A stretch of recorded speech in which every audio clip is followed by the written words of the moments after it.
ask I'm going to ask the public if they have any questions regarding the agenda for today.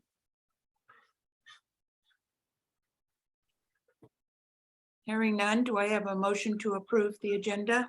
Madam Chair, motion to approve the agenda as presented. I'll second. We have a motion and a second. All in favor, say aye. Aye. Aye. Those opposed, say no. The ayes have it, motion carried.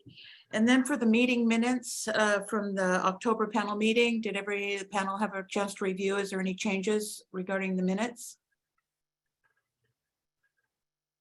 So before I make a motion, I'm going to ask the public if they had any questions regarding the minutes from the last panel meeting. No hands raised at this time. Okay, great. Thank you. Motion to approve the minutes. Okay, Second. we have a first and a second to approve the minutes from October panel meeting. All in favor, say aye. Aye. Aye. Those opposed, say no. The ayes have it, motion carried. Okay, so with that, normally I would turn it over to Reg. Reg is actually gone to a wedding in the Philippines this week. So with that, he's asked me and Gloria to say a few words before I turn it over to Peter. So many of you know that I have going to resign. I've sent in my resignation notice to the governor's office. So January will be my last panel meeting. So I've served almost 18 years on the panel. I was appointed in 2005.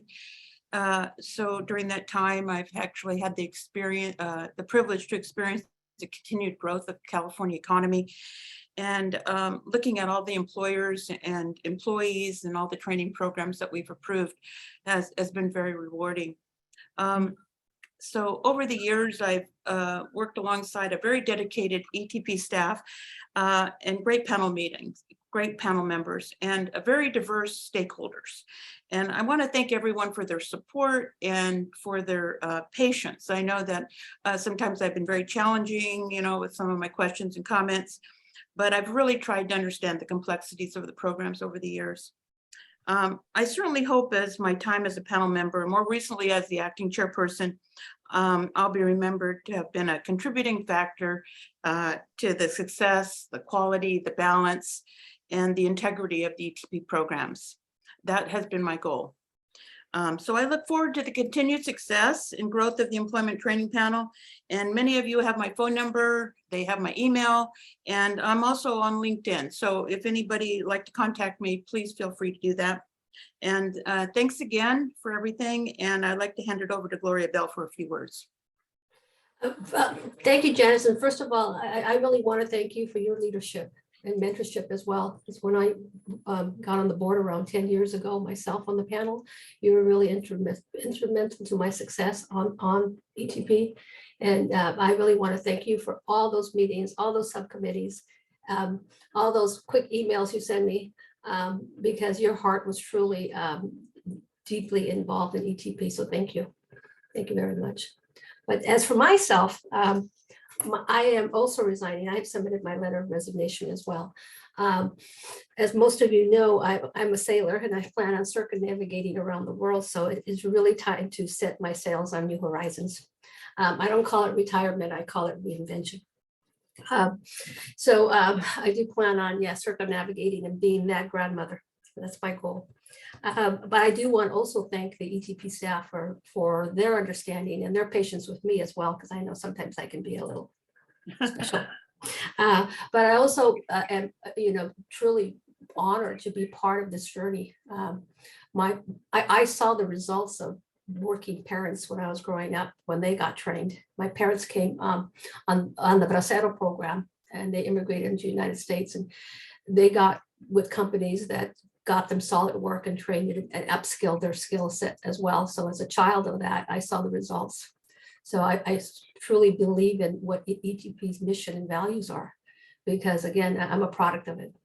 But anyway, and I also want to thank the panel members as well, because some of you are my close friends now. I would never have been able to had such a great relationship with several of you if it wasn't for ETP.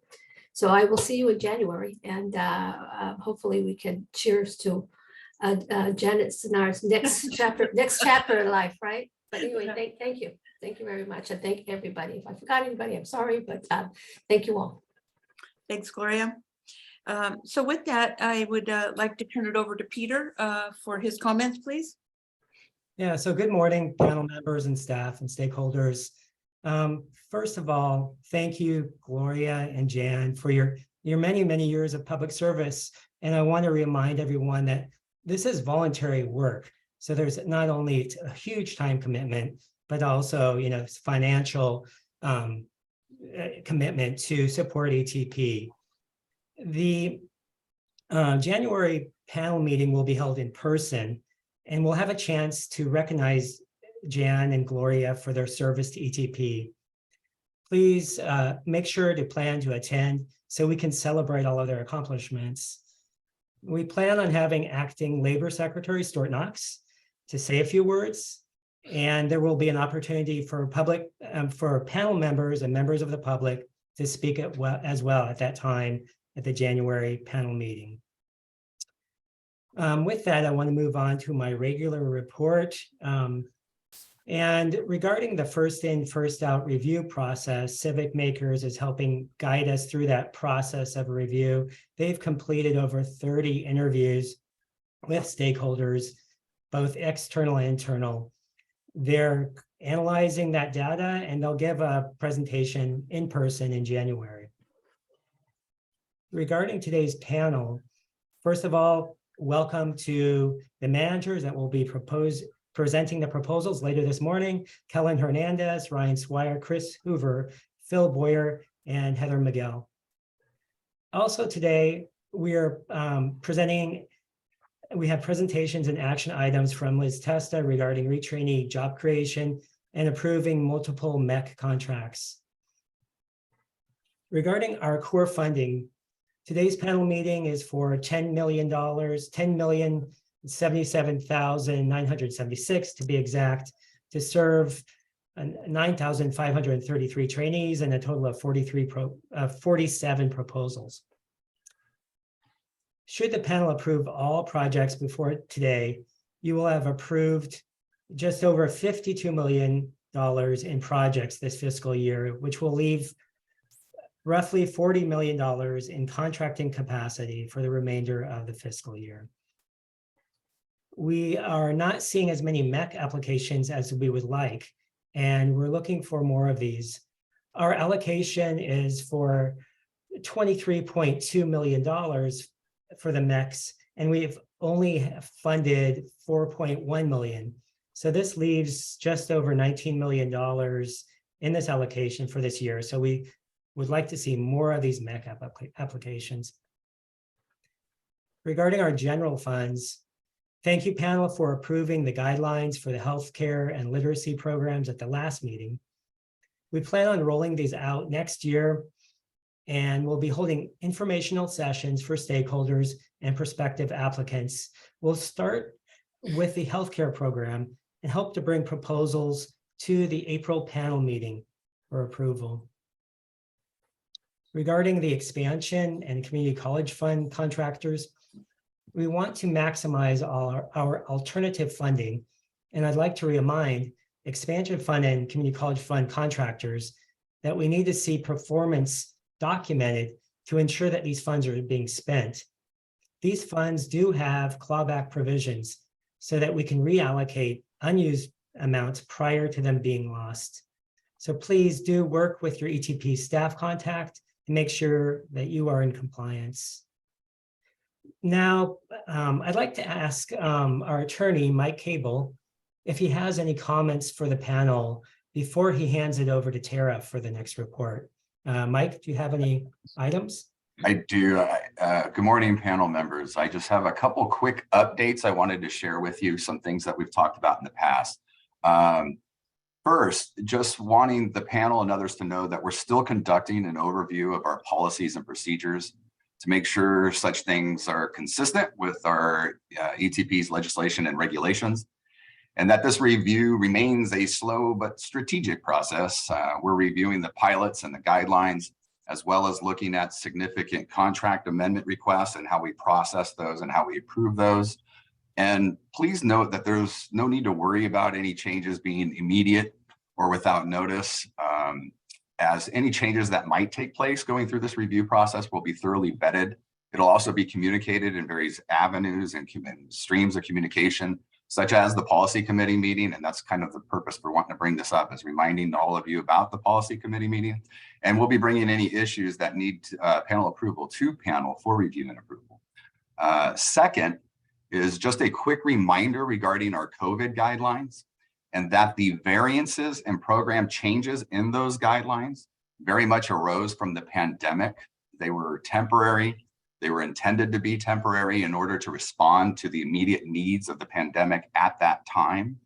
And although we understand that the impacts of COVID and the pandemic will be felt for literally many years to come, the authority to modify certain policies and procedures was based upon those emergency orders, and that they're no longer, and that those emergency orders are no longer in place.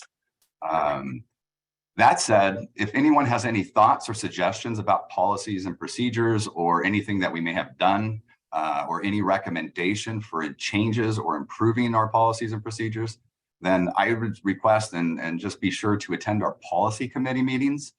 Express your ideas and recommendations at that time. There's an opportunity for public comment, but we just want to make sure that when we get those changes and requests, that we're doing that in an open forum. That's all I have. Thank you for letting me be of service, and sounds like I'm passing it over to Tara. Thanks, Mike. Thank you. Good morning, panel members, stakeholders. Jan and Gloria are definitely going to be missed. So thank you for all the support to our agency. Really appreciate it. I have our tech update today. Tina, if you get a chance, could you put up the PowerPoint? So under our CaliForce program, our CaliForce system, under the program piece, we've added two efficiencies. Oh, that's the wrong one, Tina. And so the first one is, that's okay, I'll just move on. The first one is we've added this automated monitoring report. So all our stakeholders receive monitoring reports to help them along their contract. So this efficiency goes on both sides. It's helping our staff create these required reports that help our customers, and it's automated in the system so that they can get those out faster, do more of them if they need to, and then get that information to our stakeholders. The other piece is that we're doing an autosave of a submitted application. So as soon as our external customers submit an application, it does an autosave, so a snapshot in time of what they've actually submitted. It could be used internally, externally. They can save that in the system, and it just gives a record of what they sent.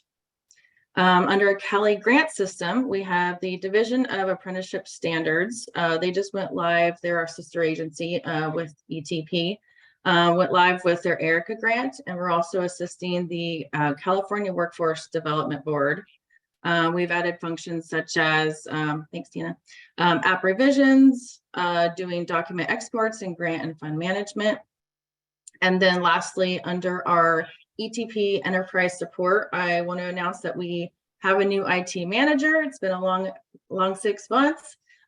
His name is Sam Chilang. I think he's day 7 or 8, and he, feels like 7 months. So we're really glad to have him on board, and we can meet him in person at the next panel meeting. And also to announce that we have completed our California Department of Technology audit field work, and now we're just waiting for our preliminary findings and making sure that we have our security standards up to date. And that's the end of my report. Thanks, Tara. Thanks. So with that, I guess it goes passed on to Jaime. Yes, Madam Chair, thank you so much. Good morning and welcome, panel members and stakeholders. Thank you once again for the opportunity to provide a summary of the employment training panel's funding.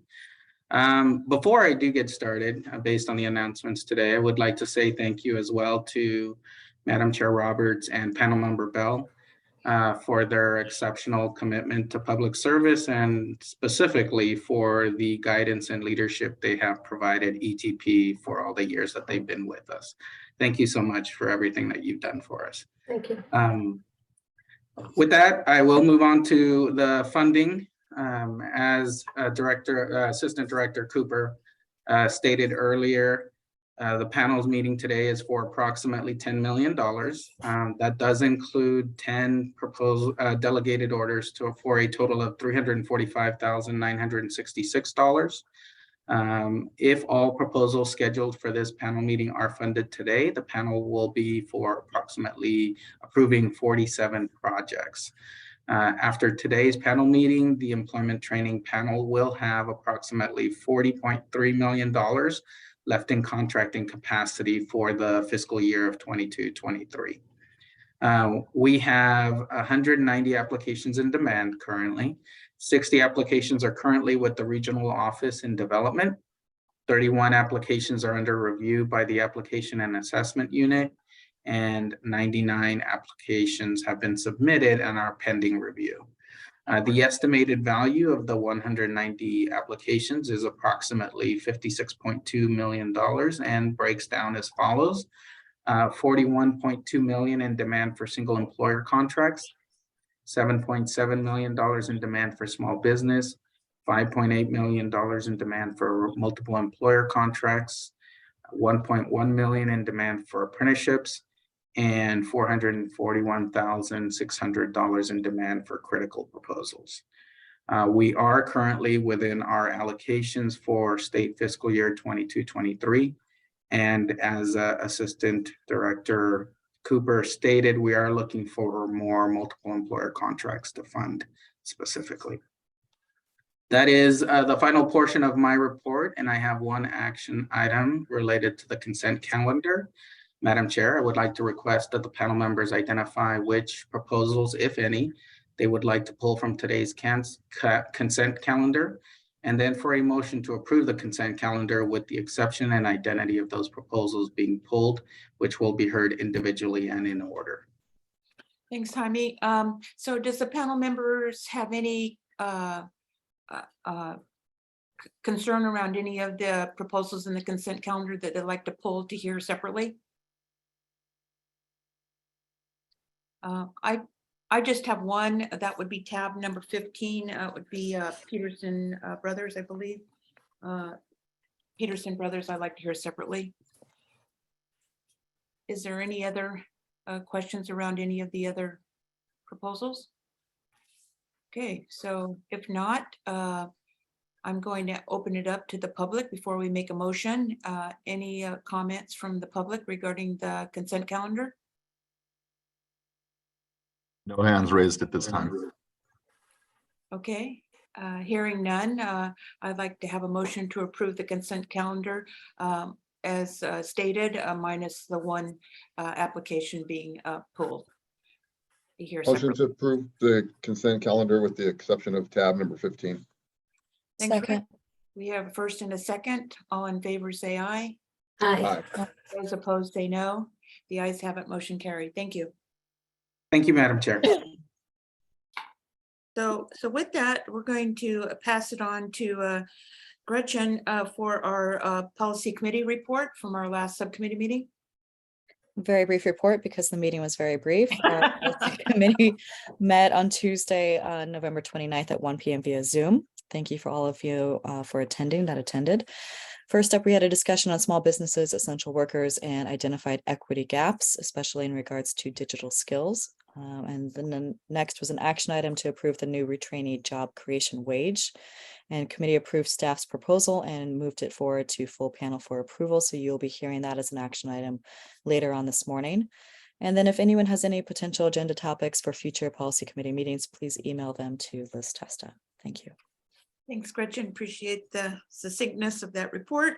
And so with that, I'm going to pass it on to Liz Testa for her presentation on the retraining job creation wage. Yes.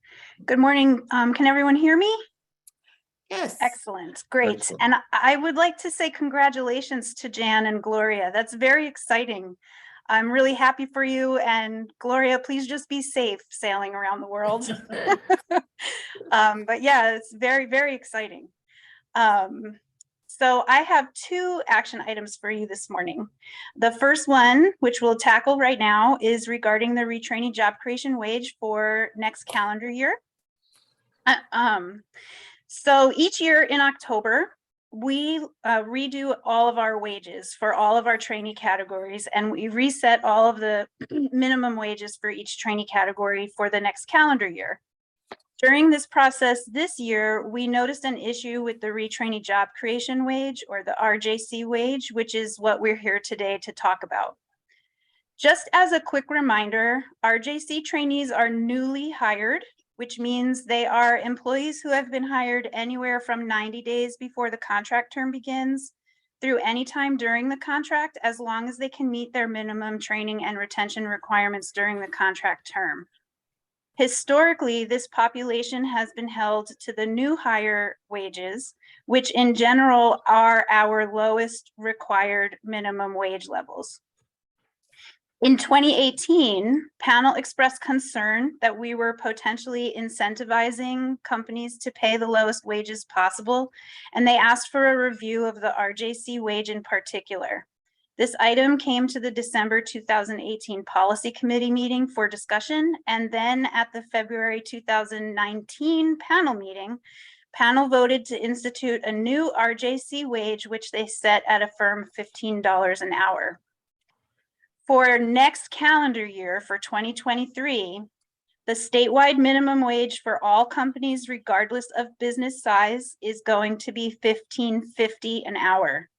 Therefore, the preset RJC wage of $15 an hour is now below the statewide minimum wage, which obviously it cannot stay there. So we are here today to obtain panel's direction on how they would like the RJC wage to be handled from this point on. We did bring this to panel in November, and then panel had some more questions about it, so we brought it to Policy Committee at the end of last month at the November 29th committee meeting, and the Policy Committee agreed upon the following recommendation to panel. They would like to set a new RJC wage that is somewhere above the new hire wage but below the retrainee wage. That approach is parallel to the approach that panel took in 2019. Committee recommends that the RJC wage be set to $1.50 above the statewide minimum wage. This then eliminates the need for us to come back every time the statewide minimum wage raises, because the RJC wage will just keep going, raising with it. So for example, for next year, the statewide minimum wage is $15.50. And using this approach would set the RJC wage then at $17 for 2023. Staff is requesting panel's feedback, and if you're in agreement, an action item to formally approve the new RJC wage at $1.50 above the statewide minimum wage. Thanks, Liz. Does the panel have any questions or comments regarding this about the retrainee job creation wage? I know it can be very confusing to some, and that's why we brought it again to the subcommittee meeting. So is there any other questions regarding this increase of $1.50 above the state minimum wage? All right, so Liz, I just have one question. So just for the public, is that this is in, but we're still under this retraining job creation wage. There's still applicability to high unemployment areas and all of the other things that go along with that. Is that correct? Or, I mean, well, the RJC wage will be set at $17. So that's the lowest that the RJC wage can go. So that's where it will be. okay, very good. So with that, I'm going to open it up to the public if they have any comments regarding this this new wage. We have one hand raised from a Michael Jester. Okay. Hi, Mike. Hello. Hi, Michael. My question is this, and it was the question I had, I believe, at the last panel meeting, and I just wanted for clarification purposes. If an RJC wage is already above 17, then it stays there. It doesn't lower to the 17. Is that correct? Correct. So these are just the required minimum wages that ETP requires for these trainee populations. That's true for all of our wages. So for example, like the set wage, for example, is usually quite high, right? Let's say it's $30 an hour. If you're paying them 35 or 40 bucks an hour, you keep paying them 35 or 40 bucks. You've just met our minimum threshold of 30. So the same thing is true for the RJC wage. As long as you're paying them at least $17 an hour, they would qualify to be a RJC trainee. Does that help? It does. I just wanted to make sure that, let's say, for instance, LA County's wage is, whatever it is, 19 for a new hire. Yeah, I don't have it memorized, but Yeah, sure. but it would stay at the 19. It would not go down to the 17 at all. It's not going to affect anybody that is currently above 17. Correct. Perfect. That's what I assumed, but one always wants to ask. I appreciate it. Thank you. Yep, no problem. Any other hands raised on this proposal? No other hands raised at this time. Okay, very good. So with that, I'm going to ask the panel for a motion to approve this recommendation. So Motion moved. to approve. Oh. Second. So we have Rick, we have Gretchen as our first and Rick as our second. All in favor, say aye. Aye. Aye. Those opposed, say no. The ayes have it, motion carried. Thank you. Thanks, Liz. Great, thank you so much. One down, one to go. Here's my second action item, and this goes back to some things that Peter Cooper and Jaime Gutierrez said earlier today, that we are low on our MEC applications for this year. So one way we're going to try to address that is by bringing this proposal to you here right now. Currently, MECs are allowed only one core funded project each fiscal year. They can be awarded an alternately funded project and a core funded project in one fiscal year, but as far as our ETF or Employment Training Fund funded core funded projects, they can only get one each fiscal year. For our fiscal year right now, MEC demand is low. We have approximately 14 million left after all MEC applications that are currently in-house are processed. We think this may be due to a few reasons. One reason may be that due to the additional alternatively funded programs that we started last year, the Expansion Fund and the Community College Fund programs, that MECs may be just busy working through multiple contracts at one time, and so perhaps may not have just applied again this year. We also think that perhaps some MECs may think that this restriction to one contract per fiscal year applies to the alternately funded projects as well. So just to be clear on that point, it does not. You can have a core fund and an alternatively funded project in the same year. So to help address this, what we would like to do for the remainder of this fiscal year only is to allow MECs to be awarded 2 core funded projects for this fiscal year. This change can help us address the current lack of MEC demand and will help us utilize the full MEC application, or more of it anyway, by the end of the year.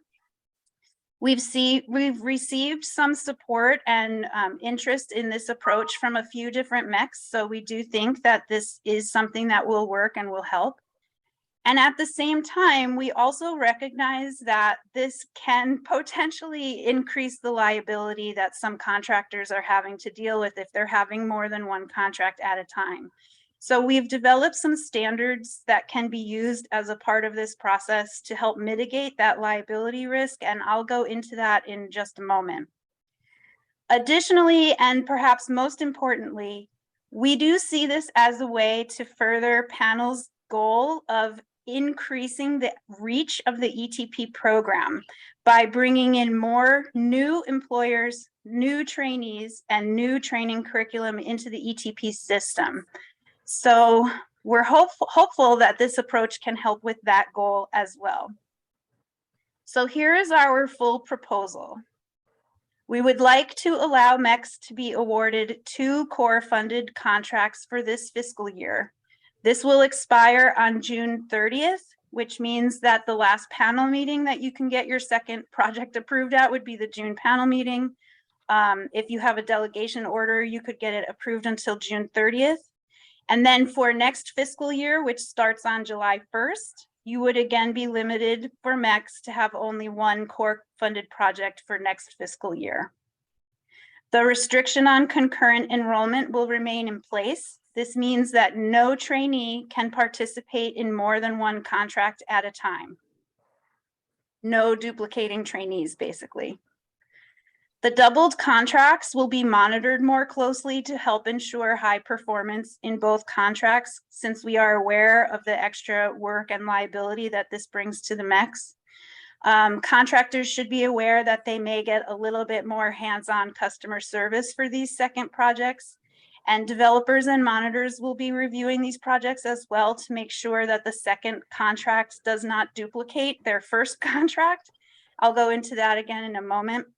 If these contracts are chosen for audit as well, which of course would not happen for a year or two, the audit unit will review these with extreme care, just given the excess liability that may be here for the contractors.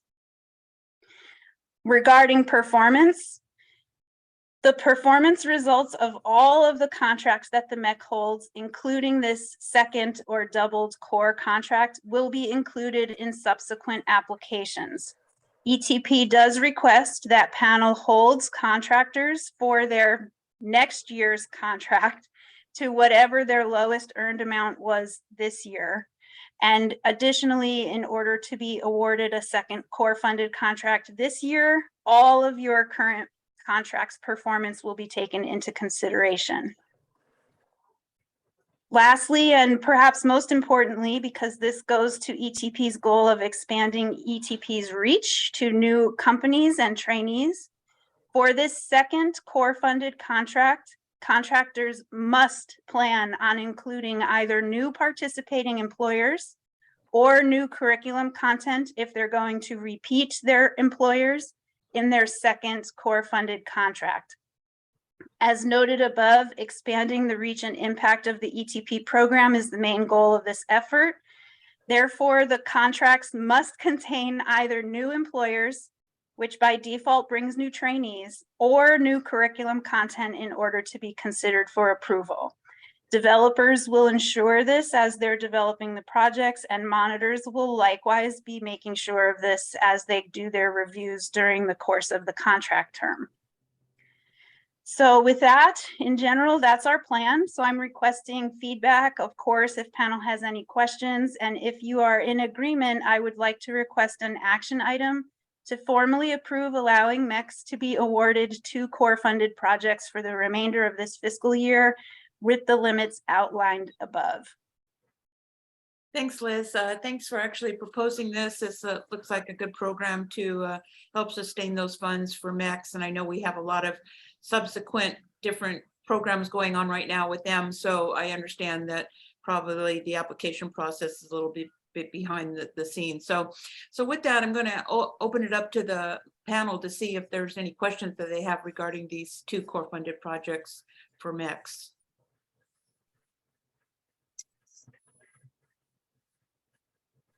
Okay, hearing none, I'm going to open it up to the public. If they have any questions regarding this proposal to approve 2 MECs at the same time.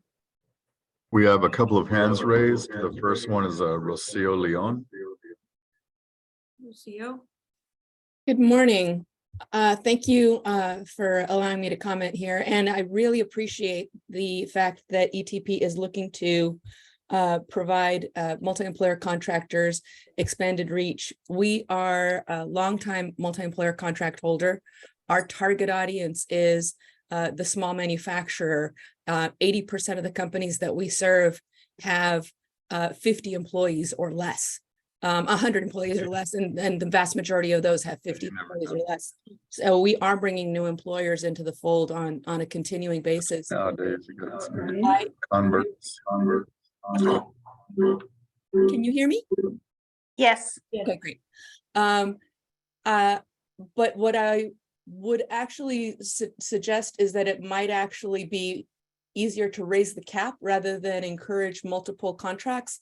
This sounds great, but as was pointed out, it's more administrative, coming in for 2 applications, coming in for additional monitoring, which it's more work for ETP, et cetera.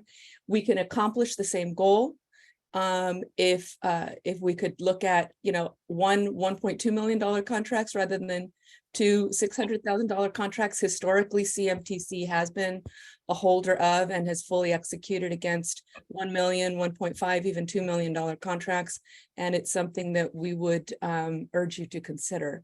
I apologize for not participating in the committee meeting. November was a very sick month for me, and I'm glad to be here now. So I'm here to comment now, and I appreciate your allowing my input. Thank you. Rosario. Any other hands raised? Yes, we have Robert Sanger next. Hi, Rob.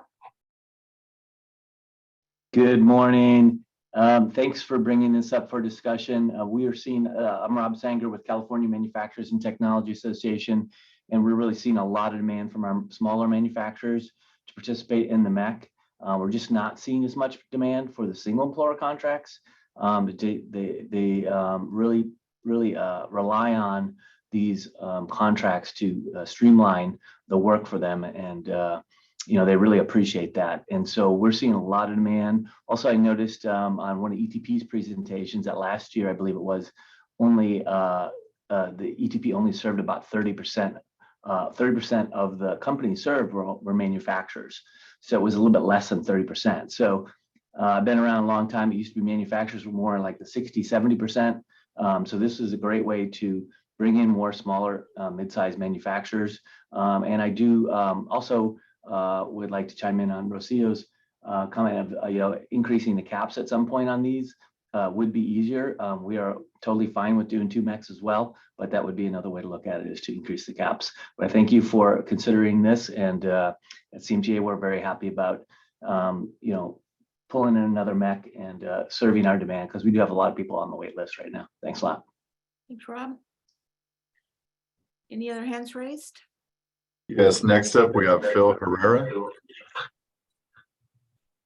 Good morning, Philip Herrera, Herrera & Company. I do primarily single employer accounts for advanced manufacturers in life sciences and semiconductor equipment. As I do marketing for ETP, I just get a ton of smaller employers interested in applying directly to ETP, and I encourage them to go through the MEC. So the MEC is a great alternative. I just feel awful telling a company I can't do it because you're not big enough. That just applies in the face of this whole government funding initiative. So I highly recommend that the panel approve this. Also look at raising the caps. I think that's a logical alternative. Thank you for sharing that. And that's it. Just happy holidays. And I hope that you approve this this recommendation. Thanks, Phil. And next up we have Annie Rafferty. Annie? Good morning, Annie Rafferty with Butte College. Thank you so much. This is a great opportunity for us to, I just echo the comments made so far in serving our smaller employers, and hope that the panel would consider as proposed raising the cap on our current contracts. It does take a lot for ETP staff in the processing of the individual contracts. And so if there was consideration of raising the cap, I think we can all work together in accomplishing that goal more efficiently for us all together. But this is a fantastic opportunity. Thanks for putting this out here for our employers, and happy holidays. Thank you, Annie. Any other hands raised? No other hands raised at this time. All right, so with that, but thanks everyone for their comments on that. And I'm really excited to see the MECs coming through, especially they're bringing in new business. That's always been a concern of mine here in California, making sure that we get those small businesses and new businesses into the MECs if they can't support a single employer contract. So really appreciate that. So with that, I'm going to ask for an approval of this action item. So with that, Madam Chair, can I have a little bit of discussion, please? Sure, I'm with Liz? sorry, Gretchen, go ahead. Thank you, Madam. Liz, the concept of raising the caps, it would be either that or this concept, correct? Yeah, I would say, and I hear everyone who is saying like it's easy, it's logistically easier just to raise the cap without having a whole new second contract. The issue is that we're really trying to ensure that we get new participating employers and new curriculum. And if they just raise the cap, then they can just, perhaps nothing new will happen. So that was why we proposed it this way. Okay. And can I just say something really quickly on that too? Thank you. With regards to raising the cap, one of the reasons I think also that we put this out is that this instead having a new contract will give the contractor more time. So if you put more money into an existing, you still have that, you're still bound by that 21-month training period. So this actually allows contractors the additional time to recruit new employers. And it would also allow for the continuation of development services, correct? Like if they're coming, yeah. Okay, thought so too. Okay, I don't see any other panel, motion to approve staff's proposed. Second. We have a motion and a second. All in favor to approve the recommendation from the ETP staff regarding the 2 concurrent MECs. All in favor say aye. Aye. Aye. Those opposed say no. The ayes have it, motion carried. Thank you very much, Liz, for all your work on this. Yes, thank you very much. And happy holidays, everyone. Thanks, Liz. So with that, we'll go ahead and start to hear our projects. And so the first one up would be tab number 15.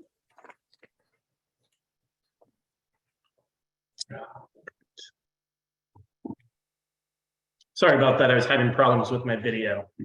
Tab number 15 has been pulled for Peterson Brothers Construction, Inc. They're a repeat contractor requesting $187,404 to train 172 retrainees and 20 job creation trainees located in Southern California. I have confirmed with the proposed contractor that the productive lab is for an estimated 45 trainees and not the entire training population requested in the proposal. And that's how they determined it at 19% in their training matrix. Joining today is Gabriel Medina, HR Director, and Bill Parker, Consultant. Thanks, Ryan. So really that was my question. My math was off. Their math seemed to be off as well. I know that they had 19% under the productive lab, but when I did the math and based on the narrative, Ryan, it said that they had 173 employees that were going to go through 35 hours of training, which came to about 140 grand. So that's why I was concerned that why is my math so different than their math? But it would help go in the future if you would put down exactly how many of the employees are going to be trained under productive lab, because as you can see that this caused a little bit of question in my mind. So so that was a problem, only because their narrative said they were going to train all of these field workers, all of the technical staff, all of this and that. So I just added them up and did the math. So that's why I pulled it. There was no other reason for that. So I'm good with that. So thank you. Great. Any other questions from the panel regarding this proposal? Before we make a motion, I'd like to open it up to the public for their comments or questions. No hands raised. Okay, so with that, do I have a motion to approve the Peterson Brothers construction just based on the answer that I heard from my questions? So, Madam Chair, motion to approve the Peterson Brothers Construction contract number ET 23-0232 in the amount of $187,404. thanks, Rick. Do I have a second? Second. We have a second from Gloria. All in favor, say aye. Aye. Those opposed, say no. The ayes have it. Motion carried. Thank you.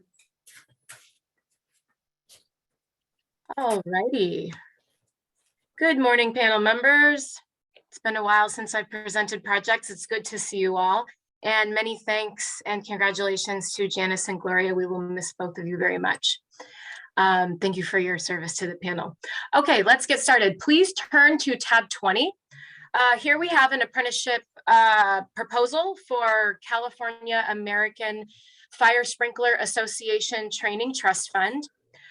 This is a first-time contractor requesting $250,306 in funding to serve 133 apprentices across the state. Here representing the association is Deborah Maz, Administrator, and Michelle Perez, Apprenticeship Director. Thank you, Heather. So with that, does the panel have any questions or comments regarding this proposal? I had a quick question for the applicant. For these apprentices, as they are proceeding forward in their training and also their on-the-job training that they receive, are they being paid the prevailing wage while they're continuing through their apprenticeship, regardless if they're working on public works or private works?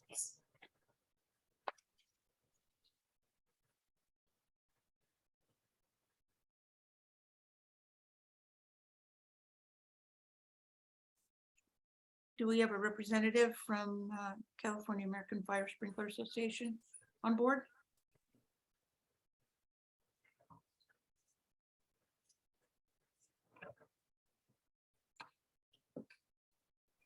I do see Deborah in the meeting. Are we able to get her unmuted? We are trying to do that right now. Okay, Should be able to speak now. fantastic. Good morning, this is Deborah Moss. Can you hear me? Yes. Yes. Good morning, Deborah. Thank you. Thank you for the opportunity to be at the panel. Yes, all of our apprentices are working in prevailing wage projects, and they are being paid the prevailing wage while they are going through the apprenticeship program.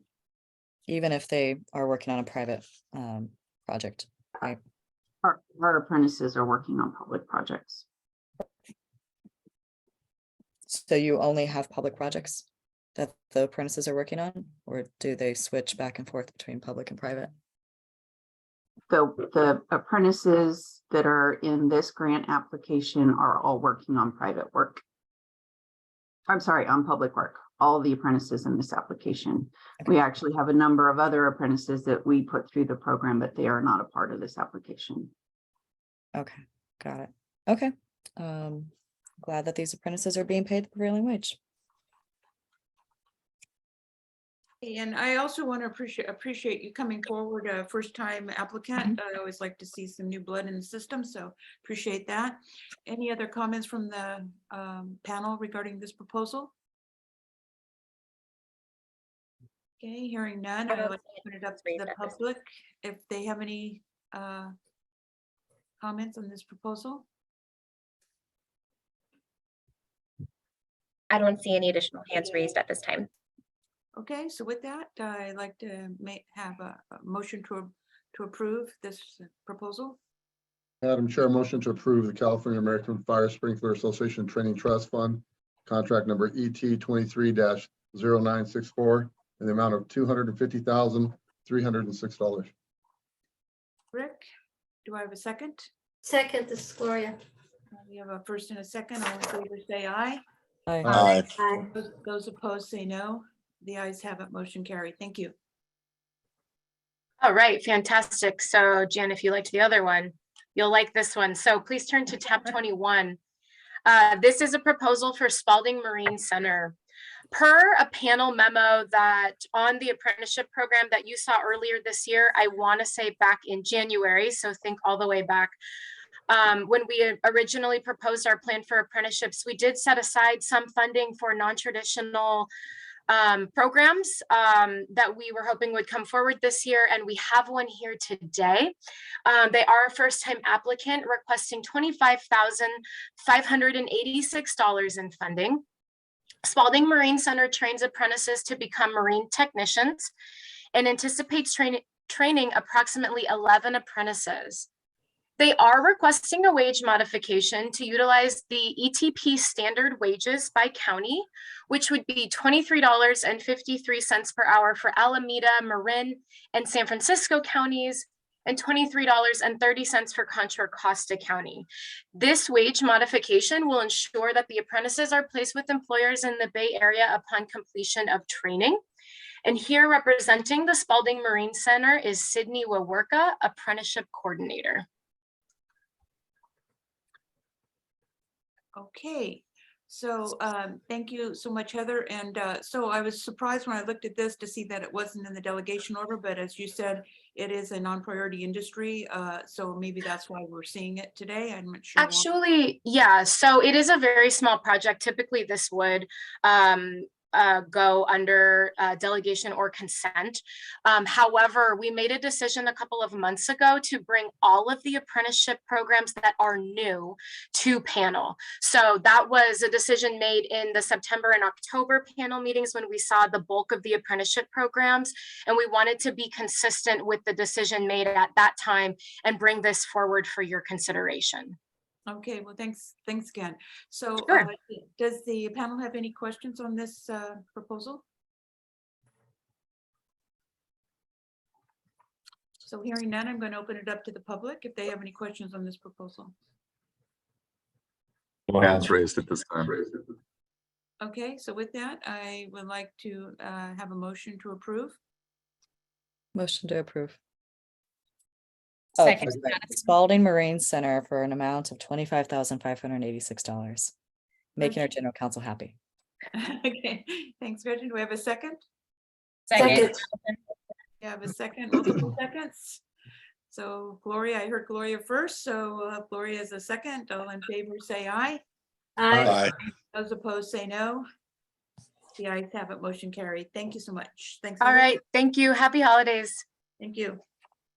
All right, thanks, Heather. Panel members, please turn to tab 22, which is for Bumblebee Foods LLC. They are a repeat contractor requesting $457,470 to train 326 retrainees and 145 HUA retrainees located in San Diego and Los Angeles counties. The contractor is requesting an HUA wage modification for Los Angeles-based trainees in job number 2.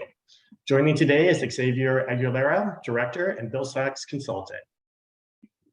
Good morning. So does the panel have any questions or comments regarding Bumblebee?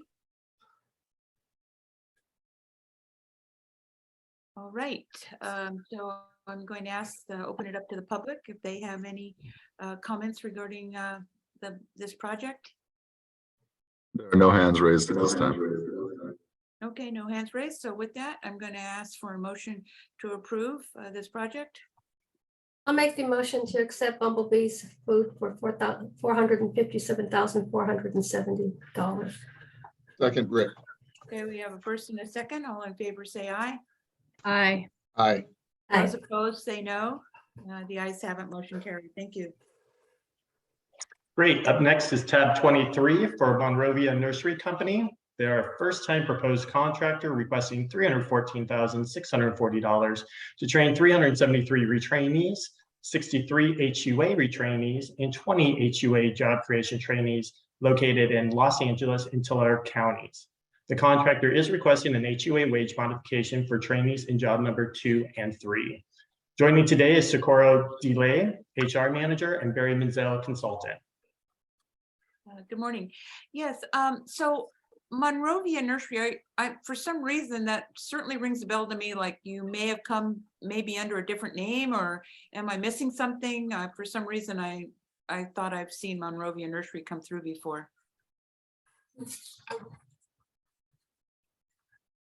Can you guys hear me? Yes. Hi, this is Socorro Denley. Thank you again for allowing us to be part of this panel.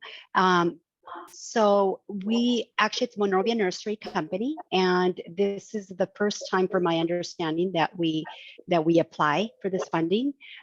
We used to be under the name of Monrovia Growers, but it is Monrovia Nursery Company.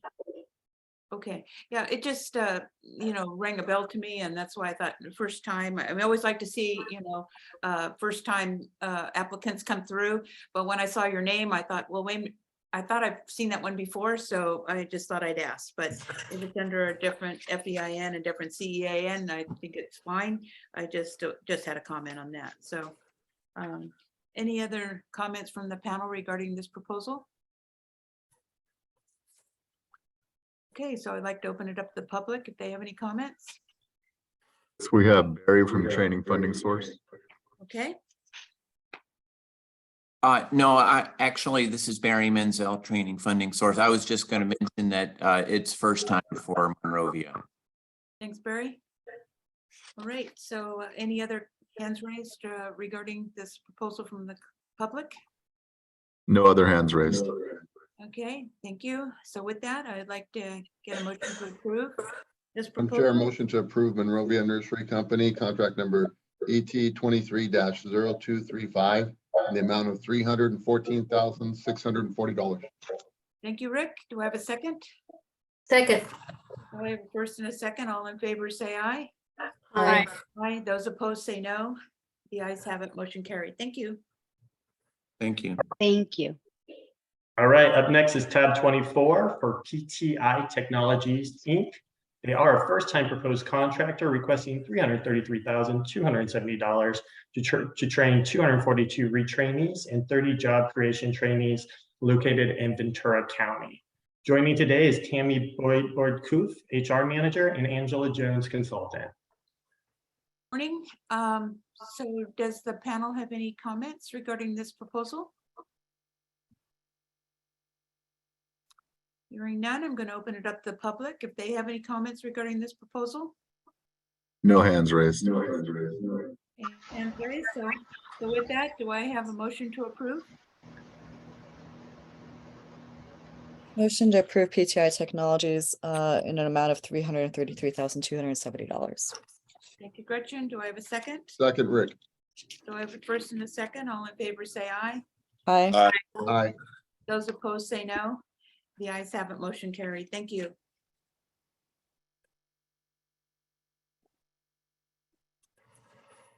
Right. Good morning, panel members. I'll be presenting proposals developed in the San Diego Regional Office today. If you'll please turn to tab number 25, Cobham Advanced Electronic Solutions, Inc.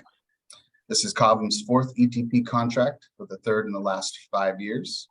Cobham is requesting $485,760 in total ETP funding, going to train a total of 640 retrainees over 2 job numbers. Cobham has locations participating in this project from San Diego and Santa Clara counties. This project will focus on all the training necessary to support Cobham's transition from being a high mix, low volume manufacturer to a low mix, high volume production facility. By manufacturing products in a higher volume, the company can reduce costs and improve product quality. Cobham's most recent prior project earned $150,480, which was 76% of their awarded funding amount. Here today representing Cobham and ready to address questions from the panel is Andrea Schaefer, Senior Human Resources Manager, and Bill Sachs, Consultant. Hi. Good morning. So does the panel? Good morning. Does the panel have any questions regarding this proposal? I do have a few questions, Madam Chair. Okay, very good. I'm looking at the difference of wages in job number 1 to job number 2. And so for your job creation, wages are lower than what you're paying for your retrainees. So for the production workers specifically, starting them off at $16.15 an hour up to maybe $20 an hour. Based off of the training that they were to receive through this contract, how soon would their wages go up and progress so that they're more on par with job number 1 at $19.07.20? So our next merit review process starts in February 2023. Yeah, so that's the next increase that they will have. Okay, so you hire them now, they receive their training, and then in February, just right around the corner, then they would potentially have a wage increase. Yes, so we have, sorry for interrupting. Yes, so February and August, we do reviews for increases in salaries and wages. Excellent. Thank you. There is a little bit of concern I have based off of your prior project amount approved versus amount earned, and it jumping from what you earned last time of 150,000 to a requested amount of 485,000 today. If you could just elaborate on how you're going to ensure that you are successful in getting 100% of what is awarded today. Absolutely. So the first time we did complete 100%, and then unfortunately with the second program that it was awarded to us, the pandemic hit us. So that's why we were not able to meet it, but we are eager to start the training. We have a full training in place program to make sure that we accomplish the goal. Madam Chair, I rest my questions. Okay, I don't know if that exactly answered your question or not, but I do have another question regarding your productive lab. So I'm going to ask you, Andrea, do you know what productive lab is, by the way, by any chance? The productive lab, yes. It's a little bit confusing, the productive lab, but it's basically when they are working on the parts, but it's not going out of the floor. I'm sorry, I didn't quite understand what you were saying there. This is Bill. Yeah, Sachs. Bill, I don't want to hear from you, Bill. I want to hear Okay. from Andrea. Yeah, I really want to hear from Andrea what she understands around productive lab. Yeah, I think she may be flipping it is what I'm getting at. You may want to ask the question again for her. Okay, so Andrea, I'm going to ask you, you have a certain percentage of your training is under productive lab. I was going to ask you, do you understand what productive lab means or what it is? And the reason I ask you this is because I look at your curriculum and the curriculum under your productive lab saying epoxy repair kits. Now, epoxy repair kits to me is not productive lab. So I'm just wondering what that means to you. So it's basically when they get out of the training and they are working on the floor in parts. Yeah, so this is the problem I have. This is the problem that I've been talking about for the last several months regarding productive lab, is that the subcontractors are putting in 20 to 25% of productive lab and almost all of their projects. And it's an easy way to get training done. You know, you're producing goods, you're putting people on the floor, they're working, you know, side by side with a trainer. But for the most part, you know, they're producing goods, they're making a profit on what they're doing. So we're actually paying you to train as well as you're making a profit on whatever you're doing. So the productive lab has to be very specific. And I asked you this because, you know, while I'll be leaving the panel, I really want the panel to understand about productive lab and what it means. When you look at the training curriculum, it's not everything, but they're putting in 20–25% of their training into productive lab and just saying, okay, we're going to do this. And they're selling it to their employers by saying that. But really, it really has to be very specific. It has to be robotics. It has to be a piece of equipment that cannot be moved or simulated into a classroom environment. And so I keep saying that, but, you know, SOPs, you know, epoxy repair kits should never be under manufacturing under productive lab training, because epoxy repair kits can be done in a classroom. Do you see what I'm saying, Andrea? I'm sorry, but I'm going to be harsh on this because I really feel that you don't understand what productive lab is. So can you explain a little bit why epoxy repair kits are under productive lab? We included there because it's a process that they need to learn, and I'm okay with the question, so don't worry. It's a process that they need to learn as part of the on-job training. So not necessarily that part is going to go out to the customer. They're doing that's something that they're not going to learn in a room. When, like, if I'm not sure if I'm explaining myself. So they will have the theory in a classroom, but then we take them out of in the floor, but they're not really, we're not shipping that part. It's just for training because of our parts go into radars. So they have to be perfect. And some of our customers want to make sure that trainees don't work on parts just because they go on radars. So their quality at the beginning, it's not what it needs to be. So we're training them, but the part will not go out because it would not meet the quality requirement. when it gets inspected while they're training. So once it's 100% they're training and they're getting like the parts really well, that's when we get them out of productive lab and we start shipping parts. But before that, we go through parts that don't go out. I don't know if I'm clear. I'm sorry. Yeah, okay, so Bill, I'm gonna open it up to you. So Bill, maybe you can kind of clarify why you have that epoxy repair kits under productive lab. Yeah, this is Bill Sachs with National Training. They repair radar circuit boards. And so phase 1 is a classroom. Phase 2 could be the lab, which is not being sold. Phase 3 is when they're being trained on the epoxy process on product that's going to be sold and going out the door. Okay, but Bill, do you understand what I'm saying? I mean, a lot of your training programs, you always put a certain percentage of productive lab in your projects. And when I'm reviewing them, and I'm familiar with it, Bill. I mean, I'm not, I know about training. I know what productive lab is meant to be. And if you look under the productive lab criteria for ETP, you'll see it states very specifically about the type of equipment that we use productive lab for. It's like robotics. It's like big pieces of machinery that cannot be reproduced somewhere else in a classroom. It's actually, on the production floor.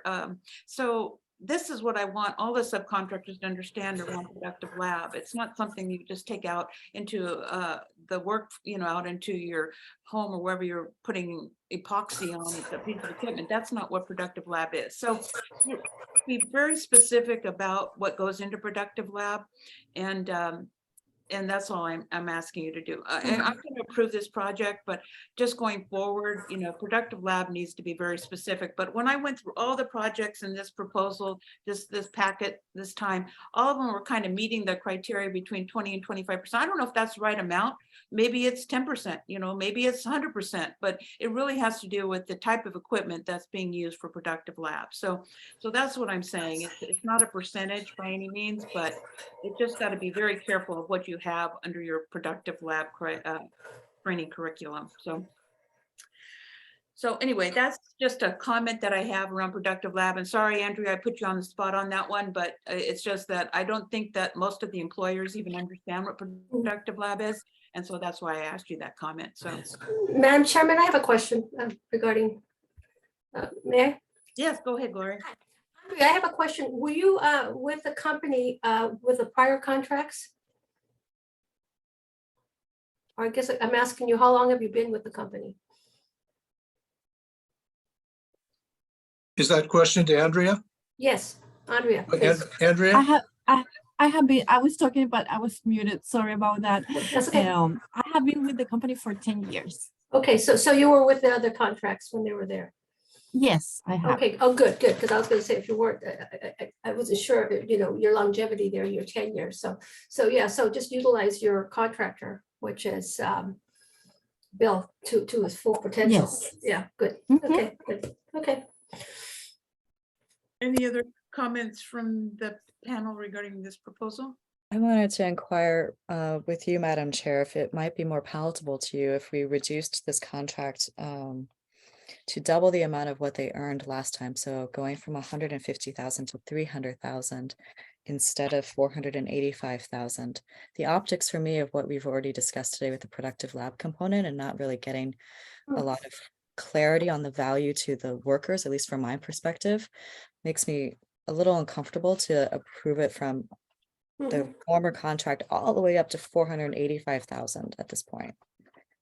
I'm perfectly okay with that, Gretchen. There was just a couple of red flags in here, as you said, with the amount of increase, as well as the wages, as well as productive lab. So yeah, I am okay with that. I didn't get a real clear answer from Andrea regarding why they increased it, almost twofold on their application.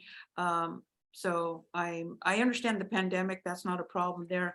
It's just that the increase is quite substantial. So so I'm fine with just capping it at 300 grand. So any other comments from the panel regarding that? No, I support that as well. Any other comments? Okay, so I'm going to open it up to the public if they have any comments to the reduction of this proposal to 300,000. No hands raised at this time. Okay, very good. So with that, I'm going to ask the panel to approve this proposal at 300,000. Do I have a motion to approve? Madam Chair, motion to approve Cobham Advanced Electronic Solutions, Inc. in a contract amount of $300,000. Okay. We have a mo- I'll second that. We have a second from Gloria. All in favor, say aye. Aye. Aye. Those opposed, say no. The ayes have it, motion carried. Thank you. Thank you for everyone's comments. And thank you, Andrea and Bill, for your continued, questions of what my concerns are around productive lab. Thank you. Thank So you. thank you and congratulations on both retirements. And I have to say that I loved what Gloria said at the beginning, that it's not a retirement, but a reinvention. I loved it. Congratulations. Thank you. Thank you, panel members. We will work to reduce that funding as close to 300,000 without going over, depending on how the numbers actually need to be updated. Sure, Kellen. Yeah, whatever can fit into that criteria is great. We know that that's kind of hard to do, hit it exactly at 300 grand. Okay. Okay. Moving on to tab number 26, please. Cortica Behavioral Health, Inc. This will be Cortica's first ETP contract. Cortica is requesting $451,145 in total ETP funding. They plan to train a total of 427 retrainees over 2 job numbers.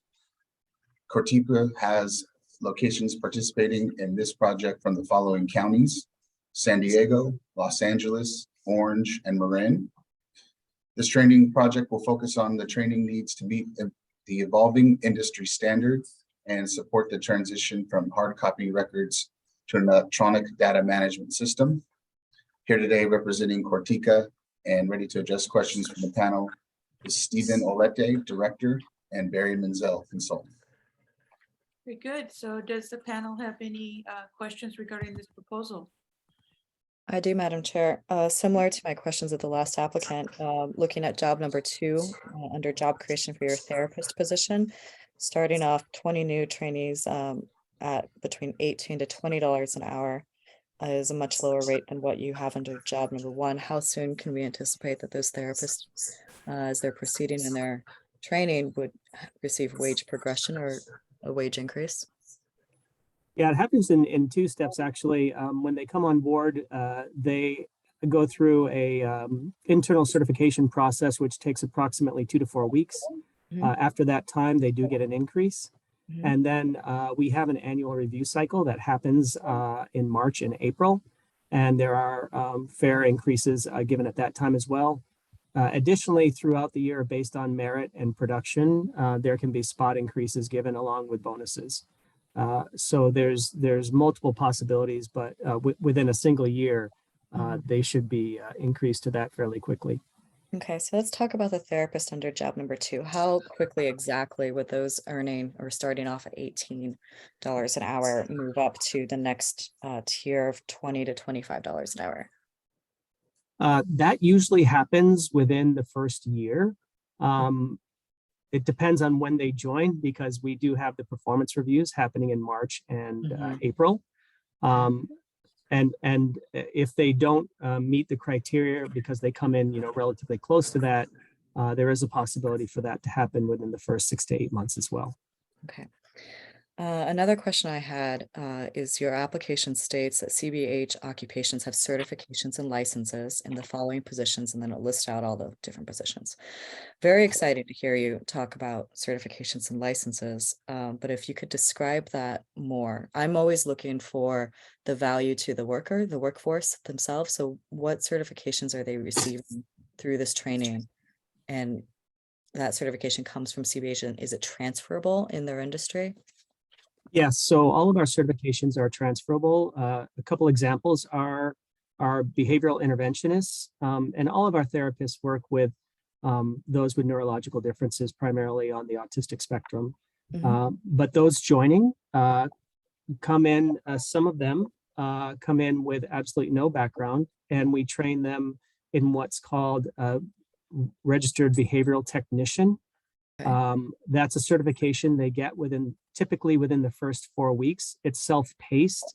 But again, they get an increase when they get that certification. So we work with them very diligently to make sure they get it very quickly. It's also required by some of our school systems that we work with. So it's another reason for us to get them certified as quickly as possible. That is transferable. They can take that to another company if they'd like to. In some of our other positions, we have, for instance, music therapists, physical therapists, occupational therapists, and so on. They get certifications as well. They get recertified every year to 2 years in their craft, as well as getting safety care training associated with our particular client base. This is QBS safety care training, which helps them deal with the different behaviors that we encounter with our clients. That is also transferable. So those are some examples of certifications that we grant. We also do CPR training, which is transferable as well. Okay, excellent. Part of the reason that this jumped out at me is because when I was flipping through the pages and I noticed the certifications and the licenses, and then I flipped over to training vendors in states to be determined. So that kind of raised a red flag to me as to like, who is going to be providing this training that provides this licensing and certification? Yeah, the reason we put to be determined is because in some cases we do it internally. For instance, QBS safety care training, we train our trainers internally and they in turn train our folks. But in some cases we go external and that happens, for instance, with our CPR training. That also happens for recertification of our therapists when they get their recertifications. Some of that happens externally as well. Thank you. No more questions from me, Madam Chair. Thank you. Gretchen, any other comments from the panel regarding this proposal? I do want to say thank you for coming before the panel, as it is a new proposal, and I always like to see some new projects in here, especially around healthcare, so appreciate that. Okay, so no other questions from the panel. I'm going to open it up to the public if they have any questions regarding this proposal. Comments? No hands raised at this time. Okay, thank you. So with that, do I have a motion to approve? Motion to approve Cortica Behavioral Health, Inc. Contract amount $451,145. Second, Rick. We have a second from Rick. All in favor, say aye. Aye. Those opposed, say no. The ayes have it. Motion carried. Thank you. You now please turn to tab number 27, Erickson Hall Construction Company. This will be Erickson Hall Construction's second ETP contract and the second in the last 5 years. Erickson Hall Construction is requesting $209,300 total ETP funding. They plan to train a total of 200 retrainees over 2 job numbers. Erickson Hall Construction has locations participating in this project in the following counties: San Diego, Orange, Riverside, and Imperial. This training project will focus on integrating the Procore software system into the company's operations. All occupations in this project will be trained on the new software, which supports project management, design, and estimating. Erickson Hall Construction's prior project earned $150,114, which was 80% of their awarded funding amount.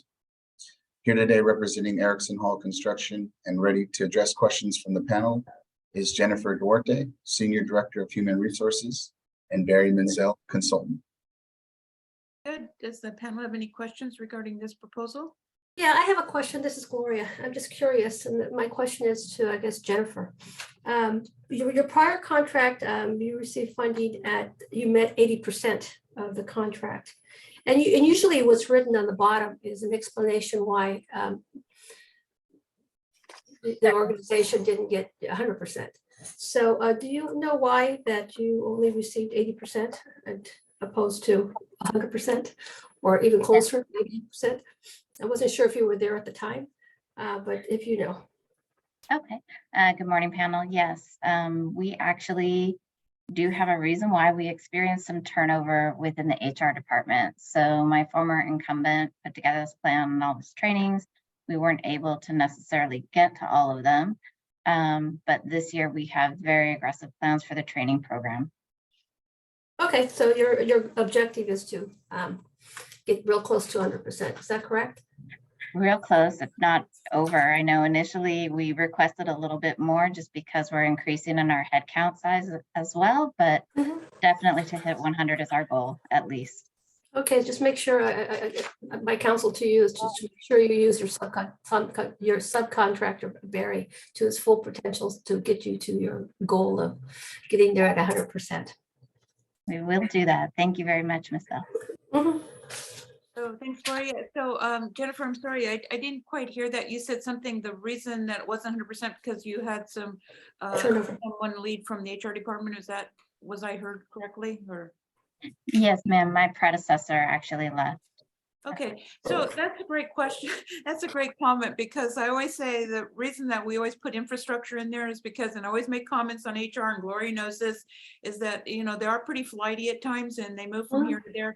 And if they're the only ones that are supporting this, you know, these projects, be very careful that, you know, like I say, they just leave and then, you know, just somebody drops the ball. It's not their problem any longer. So anyway, just look at the infrastructure as you go forward. I'm asking panel members to do that to make sure that they have the correct infrastructure to support these projects. So thank you. Okay, so with that, I'm Quick going question, Madam Chair.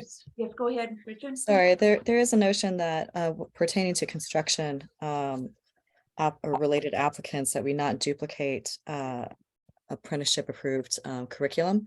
And your narrative of the training plan doesn't necessarily match the curriculum listing that I'm seeing here. So in the training plan for commercial skills, it says training will be offered occupations that include change order, estimating, equipment operations, documentation, work zone, traffic control, and site procedures and logistics. That sounds like something that we would approve here. But then when I go over to the curriculum listing, you're also including things like green construction, trenching, and and underground utility, and other modules that I've seen elsewhere in apprenticeship construction programs. So if I could just instruct staff, make sure that as this proceeds forward, it's not duplicating apprenticeship curriculum. And if the applicant has anything to say about that, that would be great. Yeah, Gretchen, this is Barry Menzel. Hi, Barry. We definitely will not duplicate any apprenticeship training. Thank you. Appreciate that. Thank you, Barry. Is that to answer your question, Gretchen? Yes, ma'am. Okay, very good. Any other comments from our panel regarding this proposal? Hearing none, I'm going to open it up to the public if they have any comments regarding this proposal. No hands raised at this time. Okay, very good. So do I have a motion to approve? Motion to approve Erickson Hall construction for the amount of $209,300. Thank you, Gloria. Do I have a second? Second. I have a second from Gretchen. All in favor say aye. Aye. Aye. Aye. Those opposed say no. The ayes have it. Motion carried. Thank you. Thank you. If you now please turn to tab number 28, Stir Foods LLC. This will be Stir Foods' second ETP contract, the second in the last 5 years. Stir Foods is requesting $487,600 in total ETP funding, and they plan to train a total of 530 retrainees over 2 job numbers. Stir Foods has locations participating in this project from the following counties: Orange and Riverside. Stir Foods, along with affiliates Pacifica Foods LLC and VLF Acquisition Corp, will participate in this training project as well. And this project will focus on integrating the SysPro ERP software system into the company's operations. Oh, God bless you. In addition, Stir Foods is requesting productive lab training for up to 467 production staff trainees receiving between 0 to 25 productive lab hours, with a potential reimbursable value of $268,525, which equates to 55% of the requested funding amount. Stir Foods' prior project earned $135,103, which was 92% of their awarded funding amount. Here today, representing Stir Foods, ready to address questions from the panel, is Celia Ayala, Vice President of Human Resources, and Barry Menzel, Consultant. Good morning. So with that, does the panel have any questions regarding this proposal? Yeah, I have a question regarding your production staff and the training that they're going to receive. This question, I see that you have on your curriculum that you will be training computer skills on Alchemy. And I've used Alchemy before for training as well. And that's where someone sits in front of a computer and it goes to town on training. So my question to you folks is that what you plan on doing with those production staff folks of around 402 plus employees? Are you going to utilize the Alchemy software and provide your training that way? Hi, good morning. No, that's not the only way we will train our employees. There's going to be a lot of on the floor, hands-on training with our senior or our leaders on the floor. And so there's going to be a combination between our Alchemy and on the floor training as well with the equipment. Excellent. And then I noticed as well as your prior contract, you received 92% at around 145,000.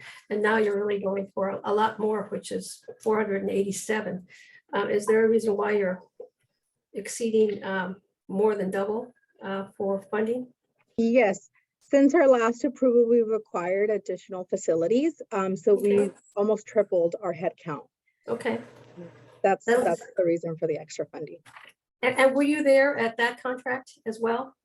I was at a different level, but I was good. So good. So you've gone through the process and again, utilize your subcontractors to the maximum because you are paying them for that Yes, to make you successful. Absolutely. Thank you. Thank you. Thank you. All right, any other comments from the panel? So I have several comments here.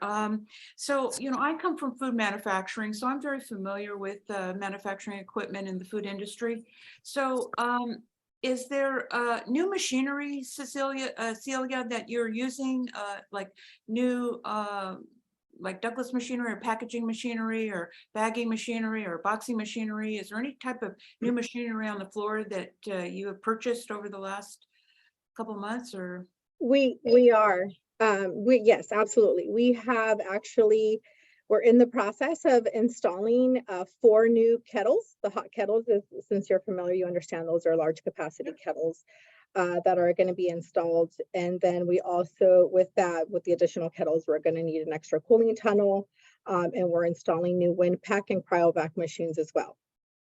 Okay, so this is where I kind of want to regroup around the productive lab. Okay, so you're going to train a lot of new employees. I think I wrote down 490. I think there was something in that close range that they mentioned of employees to be trained in a productive lab. And most of them are retrainees. So most of them already have the skills to run kettles because obviously you've had kettles in the past, you've had other types of machinery in the past. I'm looking for something very innovative that, perhaps some of your retrainees have never used that type of equipment before. Because for you to train 50% of your employees in a productive lab is a little upsetting to me. And I probably am going to cut that down, substantially because you've got so many retrainees that you're going to be training under productive lab.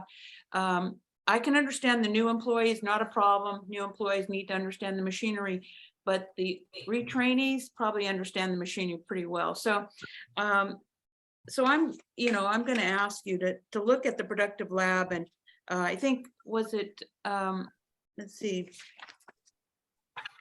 Just let me go back here. Kellen, did you say that they were going to train over 50% of their employees under productive lab? Is that kind of what I understood dollar wise? I counted 60. Yes, that's correct, Madam Chair. The potential reimbursable value is 55% of the requested funding amount. Yeah, that I calculated about 60%. So yeah, we're right in the same ballpark on that. So I would say that we're going to cut this down, on your productive lab to, I'm not going to cut your amount down, but your productive lab substantially. I like to cut it down to at least 25%. That is kind of a range that I would look at. In fact, I would say we're not going to do any productive lab for your retrainees, but that's a little too harsh.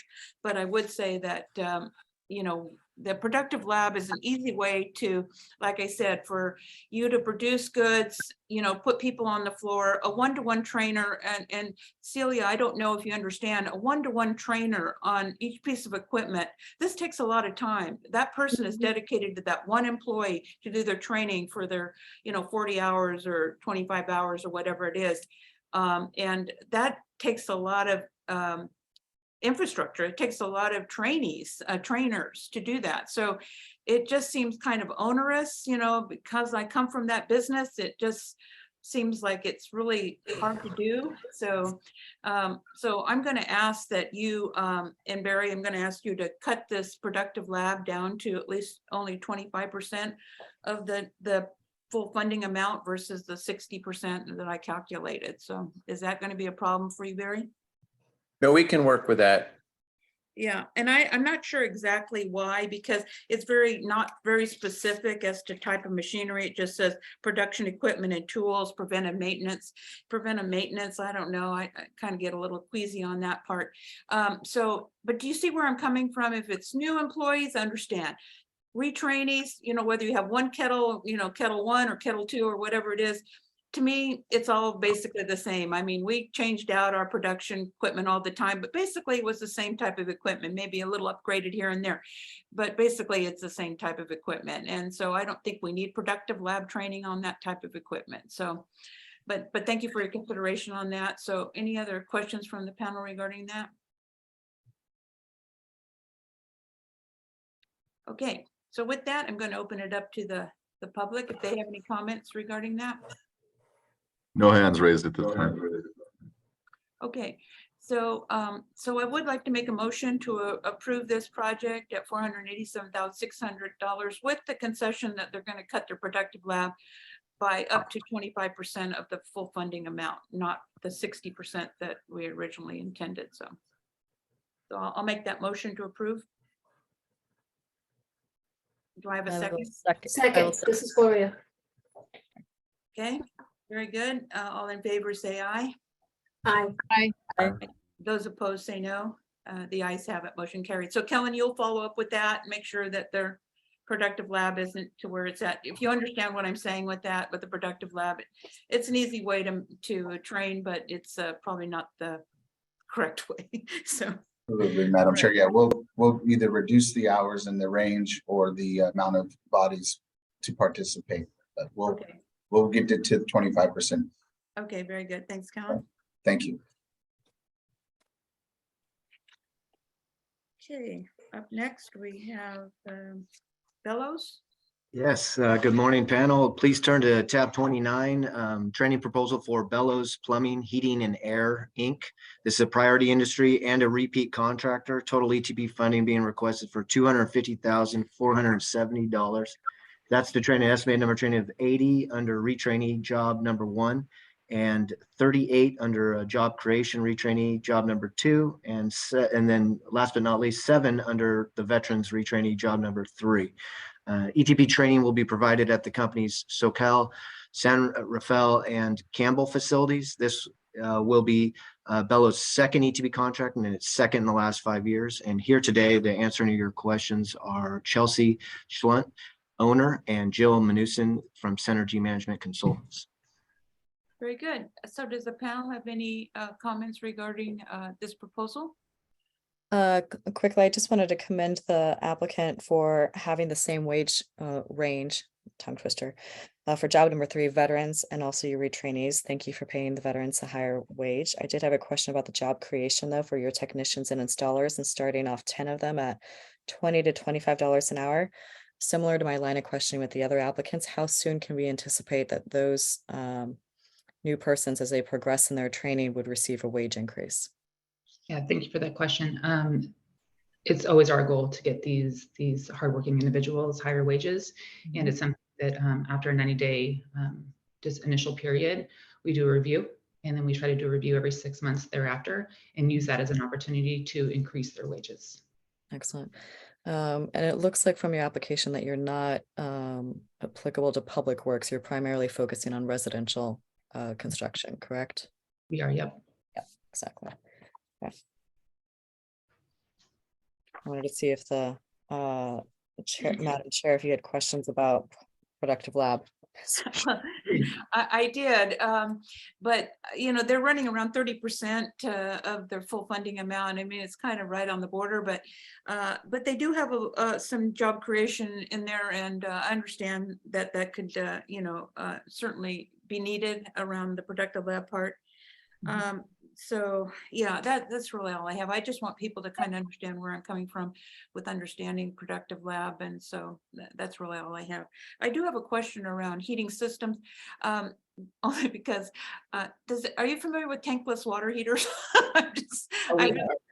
Yeah, so I've heard that there's some problems with them. Not that I know that a couple of my friends just got them recently and they've had nothing but problems. So if I'm ever thinking about getting one, is that something I should not think about, or what?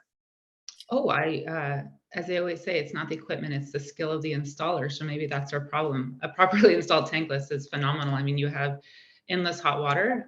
They can be great. They're different than tanked hot water, but I would consider it for sure. Okay, that's just a question I had. Okay, yeah, and a lot of new homes are putting in those tankless water heaters, and I just recently heard that, you know, about 50% of them aren't working correctly. So maybe it has to do with the installer. So, all You right. know, Janice, I just built a house in another state that's pretty much everything's electrical. I wish I would have put a tankless water heater in. That would have been the one change I'd make. Thanks, Jill. All right. Okay, so any other questions from the panel regarding this proposal? Okay, hearing none, I'm going to open it up to the public if they have any comments. No hands raised at this time. Okay, very good. So do I have a motion to approve? Madam Chair, motion to approve Bellows Plumbing, Heating and Air, Inc. ETP contract number 230230, the amount of $250,470. Thanks, Rick. Do I have a second? Second. I have a second. Is that Doug? Yep. Very good. All right. So we have a first and a second. All in favor, say aye. Aye. Those opposed, say no. The ayes have it. Motion carried. Thank you. Okay, thank you, panel. Let's turn to tab 30 now for a training proposal for Ignimar Packing Company LLC. This is a priority industry and a repeat contractor. There is a correction to the in-kind contribution that was updated to reflect $247,350. The total ETP funding being requested is for $223,100. And that's to train an estimated number of trainees of 120 under job 1 retraining within an HUA area, and 10 under job 2 for seasonal workers within an HUA area, and then 10 also for job 3 for job creation retrainees also within an HUA area. Training will be conducted at the company's 2 facilities in Los Banos. This will be Ignimar's 3rd ETP project and its 2nd in the last 5 years. And like I mentioned earlier, they do have a job creation component that's added in here due to business capacity growth. Ignimar expects to hire 10 of its seasonal trainees into full-time positions while trying to address the expansion of its business. Ignimar is proud to say that over 80% of its seasonal workers return to work for the company each season, and it has ample room at its existing facility to accommodate these new staff members. Here today to answer your questions are Maria Brashadoc, HR Coordinator, Benito Martinez, HR Administrator, and Lisa Douglas from California Training Administration, CTA. Very good. So does the panel have any questions regarding this proposal? Okay, hearing none, I'm going to open it up to the public if they have any questions regarding this proposal. No hands at this time. No hands raised, so do I have a motion to approve? Motion to approve Ignimar Packing Company LLC in an amount of $223,100. Second, Rick. We have a first and a second. All in favor, say aye. Aye. Aye. Those opposed, say no. The ayes have it. Motion carried. Thank you. Thank you, panel members. Let's turn to tab 31. This is a training proposal for Omnicell Inc. They are a priority industry and a repeat contractor. Total ETP funding being requested today is for $491,280. And that's to train an estimated number of trainees of 395 under job 1 retraining and 50 under job 2 job creation retraining. ETP funded training will be delivered to the company's 1 location in Santa Clara. And this will be Omnicell's 2nd ETP contract, and it's 1st in the last 5 years. Here today to answer your questions are Leah Koptish, Director, Learning and Development, and Sheila Cook, Senior Learning Technology Specialist, and Bill Sachs, VP Operations for National Training Company, Inc., NTC. Thank you. Does the panel have any comments regarding this proposal? All right, I'm going to open it up to the public for their comments. No hands raised at this time. Okay, so with that, do we have a motion to approve? Motion to approve Omnicell Inc. ET number 23-0237 in the amount of $491,280. Thanks, Rick. Do I have a second? Second, this is Gloria. So we have a first and a second. All in favor, say aye. Aye. Aye. Those opposed, say no. The ayes have it. Motion carried. Thank you. Thank you. Yes, thank you. Let's turn to tab 32 now. This is a training proposal for RO Health LLC, a priority industry and not a repeat contractor. There is a correction to the number of employees in California. That should read 2,200, not 220. So we're missing a zero there. And total ETP funding being requested today is for $395,600. And this is to train an estimated number of trainees of 130 under job 1 retraining medical skills training and 100 under job number 2 job creation retraining medical skills training. ETP funded training will be delivered via e-learning for medical skills, MS didactic sessions, and the MS preceptor training will be delivered at the assigned public school district locations where trainees are providing the service. This again will be RO Health's first ETP funded proposal if approved today. And here to answer your questions are Jeff Widmer, CEO, Ryan Pointner, Regional Area Manager, Behavioral, and Jordan Nichols, Senior Area Manager, Nursing, and then Aaron Korn from Trailhead Strategies, Inc. Thank you. So Ryan, so the just a question on the number of employees in California, since that was brought to my attention here. So it's not 220, it's 2,200? How many employees in California? Hi, this is Jeff Widmeyer. Can you hear me? Yes, It's first off, thank you for the opportunity to speak today. It is 2,200. So 10 times what's listed there. Yeah, only because I know your headquarters in Seattle. So I know that your trainees only added to 230. So I thought that was the appropriate amount. So, Yep. Oh, okay. So most of your employees are in California. I didn't realize. Yep. While our corporate office is in Seattle, we're really a California company. I see. Okay, very good. Yeah. All right. So the other 2,000 employees that you're actually not under the training program then, huh? So I'm just, Yep. you're curious. All right. Okay. So did the panel have any questions for this contractor? Okay, so I'm going to open it up to the public if they have any comments. No hands raised. Okay, so with Ms. that- Roberts, Yes, go ahead. if I may, Row Health has been working with California schools for the past, well, it'll be 10 years here in a couple months as a non-public agency certified by the California Department of Education. And we're really excited to be here speaking to the panel and participating and trying to participate in this program for the first time.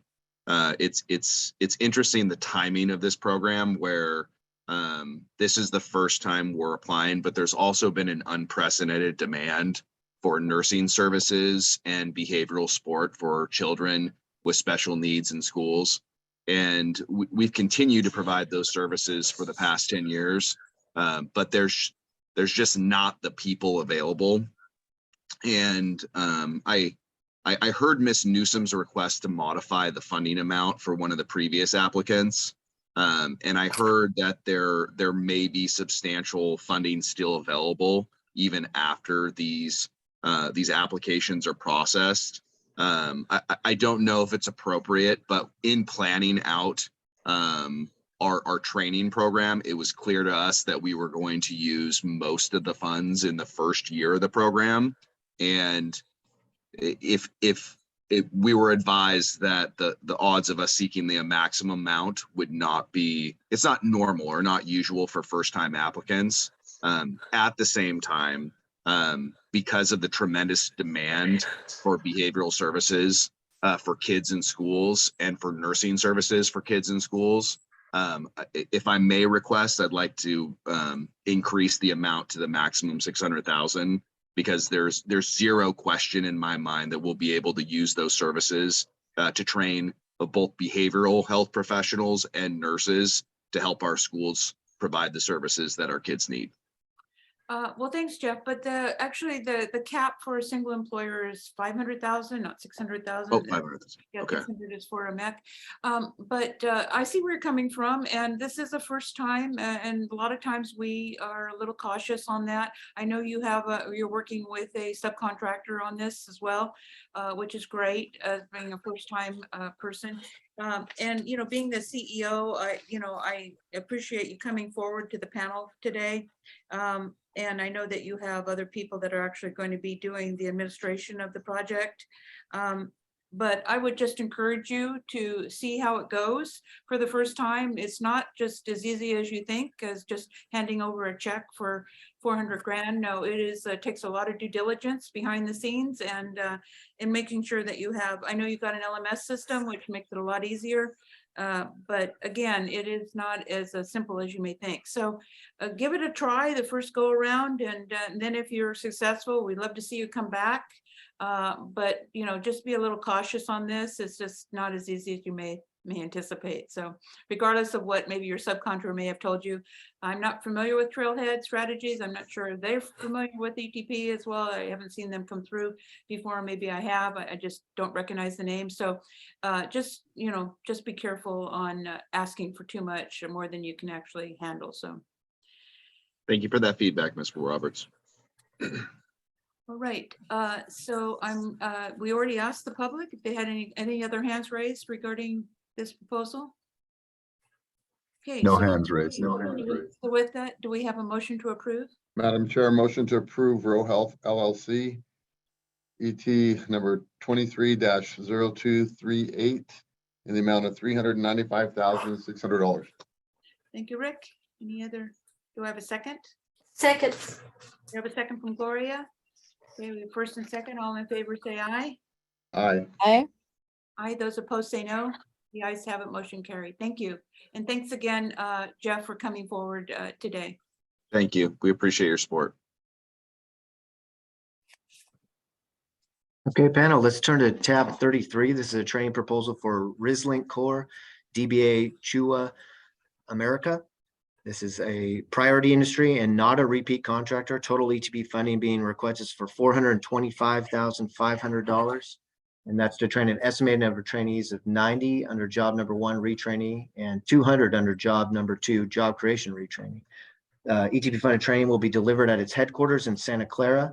And this is Rislink's first ETP contract if approved today. And here to answer your questions are Hang Zhang, CEO, and Keith Brahma, President from Propel Consulting Group. Good morning. So does the panel have any questions regarding this proposal? It's not a question, Madam Chair, but it's just a statement of thank you for the wage ranges for retrainees and job creation are the same and they're high wages. Excellent work on that. Thank you very much for that. Yeah, and also thank you for all the job creation. I mean, that's a big 200 people. I certainly would look at getting funding as elsewhere through California Competes or whatever for that kind of amount of new hires. So, and Keith, are you looking at California Competes for this project by any chance? I have not for this specific project, but be definitely willing to follow up after our meeting today. Okay, yeah, just that it is a 200 new employees. That's a lot of new employees. So, all right. So, any other comments from the panel regarding this proposal? Okay, I'm going to open it up to the public for any comments they may have. No hands raised, no hands raised. Okay, so with that, do I have a Motion motion? to approve Rislink Corp. DBA Chua America an amount of $425,500. Second, Rick. Okay, we have a first and a second. All in favor, say aye. Aye. Aye. Those opposed say no. The ayes have it, motion carried. Thank you. Good morning, panel members. Next, we have tab 34, a proposal from Central Valley Training Center, Inc. They are a repeat contractor requesting $319,600 to train 327 workers, including 100 new employees. Training will take place at Central Valley Training Center's 11 locations in Stockton, Sacramento, Fresno, Merced, Modesto, and Visalia. Here representing Central Valley Training Center to answer any questions are Nikki Anderson, HR Coordinator, Margarita Sordia, Training Coordinator, Keith Brahma, Consultant, Propel Consulting Group. Very good. So I just have a question. Now, this is not a MEC then, right? It's a single employer. I'm just curious because of, you know, it's called Central Valley Training Center. So it is a single employer. That's correct. Okay, very good. Thank you. All right. So does the panel have any questions regarding this proposal? Questions or comments? Hearing none, I'm going to open it up to the public if they have any questions or comments regarding this proposal. There is one hand raised from Nikki Anderson. Okay. Oh, I'm sorry, I'm still new to this, so I really didn't raise my hand, but I just want to thank the panel so much for spending time and considering all that you do to help the California economy, to help business like us grow. And I just appreciate all of you. So thank you so much. And then I will lower my hand. Thank you. Anderson, I appreciate the comments. Any other comments from the public? No other hands are raised. Okay, very good. So do I have a motion to approve? Motion to approve. Go ahead, Rick. Second. No, you go ahead, Rick. It's your turn. Motion to approve Central Valley Training, Inc., contract number ET 23-0221, the amount of $319,600. Second. Yay. So we have a motion and a second. All in favor, say aye. Aye. Those opposed, say no. The ayes have it, motion carried. So it looks like Mariana Nutt has actually withdrawn their proposal. Yes, tab 35 is a proposal from Mariani Nut Company. They have been pulled from this panel and will attend a future meeting. Okay, very good. All right. So If you'll please turn to tab number 36. American Education Systems Corp., DBA American College of Healthcare and Technology. This will be ACHT's fourth ETP contract and fourth in the last 5 years. ACHT is requesting $597,780 in total ETP funding, and they plan to train a total of 243 retrainees over 2 job numbers. ACHT will recruit participating employers statewide. The core group of participating employees represent 80% of the planned number to train. In addition, core group of participating employers include 11 small businesses and 4 single employers. This training project will deliver computer skills training focused on the CAD, BIM, SolidWorks, Bluebeam, and SketchUp software platforms. Employees from mid-sized and small businesses must learn how to utilize the software platforms and the updates within each platform in order for their employers to reign competitive within their respective industry. ACHT's prior project earned $718,134, which was 97% of their awarded funding amount, and their active project has potential earnings of $379,787, which is currently 85% of their awarded funding amount. Here today representing ACHT and ready to address questions from the panel is Barry Malecki, Executive Director, and Rob Sanger, Consultant. Okay, so was that Phil who was just speaking? No, Chairwoman Roberts, this is Kellen from San Oh, Diego. Helen, I'm sorry, I didn't, Yeah. but because I see Phil Boyer on here, the name doesn't ring a bell, so I was wondering. Yes. Hi, Madam Chair. I'm Phil Boyer. I'm the new Sacramento Regional Office Manager. Pleasure to meet you. Okay. Oh, over Jana. Okay, very good. Yeah, I just, the name didn't ring a bell, and I don't know if you were introduced to the panel, so I'm sorry for that. So No problem. Thank you. So does the panel have any comments regarding this proposal? I do. I'm on your website right now and I clicked on apply for state funded online CAD and BIM training. So that would be, I think it's applicable to the ETP funding you've received before.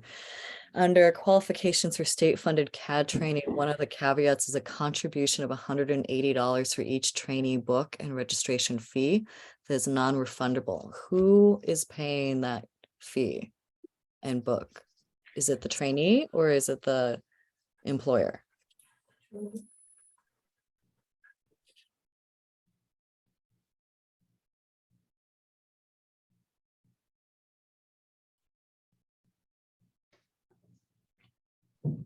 We have Barry on the line, Barry or Rob?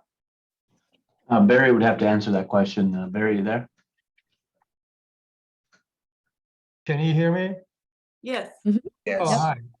Yeah, employer pays the contribution. Okay, thank you. Sure. No other questions, Madam Chair. No other questions? Okay, does the panel have any other questions regarding this employer? Hearing none, I'm going to open it up to the public if they have any comments regarding this proposal. No hands raised. Okay, so hearing none, do I have a motion to approve? Do I have a motion to approve? Motion to approve American Education Systems Corporation, DBA, American College of Healthcare and Technology, an amount of $597,780. Second, Rick. Okay, we have a first and a second. All in favor, say aye. Aye. Aye. Those opposed, say no. The ayes have it. Motion carried. Thank you. Thank you.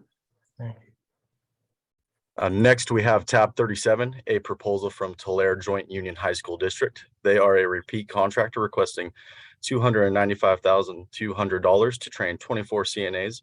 Training will take place at Tulare Joint Union High School's location in Tulare. Here representing Tulare Joint Union High School to answer any questions are Lori Morton, Director, and Veronica Ramirez, Administrative Assistant. Very good. So you mentioned CNAs, but under your occupations, they're all LVN. So is there your training is to take CNNs to move them to an LVN, or what does that mean exactly? Good morning. This is Lori Morton. I'm the director of Tulare Adult School. And yes, that's correct. So we recruit CNAs to go into the LVN program and we train them to become LVNs. Very good. Very good. Okay, thank you. All right. Does the panel have any questions or comments for this proposal? No, I'd make a motion to approve to Larry Joint Union High School District. Just Gloria, I'm going to ask the public at first if they have any comments. Sorry, not a problem. I'm going to ask the public if they have any comments regarding this proposal. No hands raised. Go ahead, Gloria. Madam Chair, I had one more. I did have a question, Gloria. I'm sorry. So the bulk of the hours are ETP funded, but then what happens for the remainder of the hours? And is there a charge of tuition for them to complete the program? So we don't charge students that participate in this program because we have an excess of hours. The BVNPT regulates LVN programs in the state. Okay. And so we have to make sure that we meet their requirements for training, which is 1,500 hours. Thank you. Yes, thank you. Okay, so now Gloria. Sure, and I also want to, I want to comment on, you've had 2 contracts at 100%. So it sounds like you got the right amount of funds and the right amount of people and the people on staff to administer it. So I congratulate you. So with that said, I make a motion to approve Tulare Joint Union High School District for the amount of $295,200. Second, Rick. Okay, we have a first and a second. All in favor, say aye. Aye. Those opposed, say no. The ayes have it. Motion carried. Thank you very much. So that kind of ends our proposals for today. But I would ask the panel members if they have any agenda items that they'd like to submit for future meetings, regardless of whether it's a future meeting or whether it's a subcommittee meeting. And if you have any ideas of anything that you'd like to submit, you can state it now, or you can request it to Jaime or Reg at a later date. Okay, so with that, I'd like to open it up to the public for any comments on matters that are not on the agenda. We have a hand raised from B Mitchell. Okay,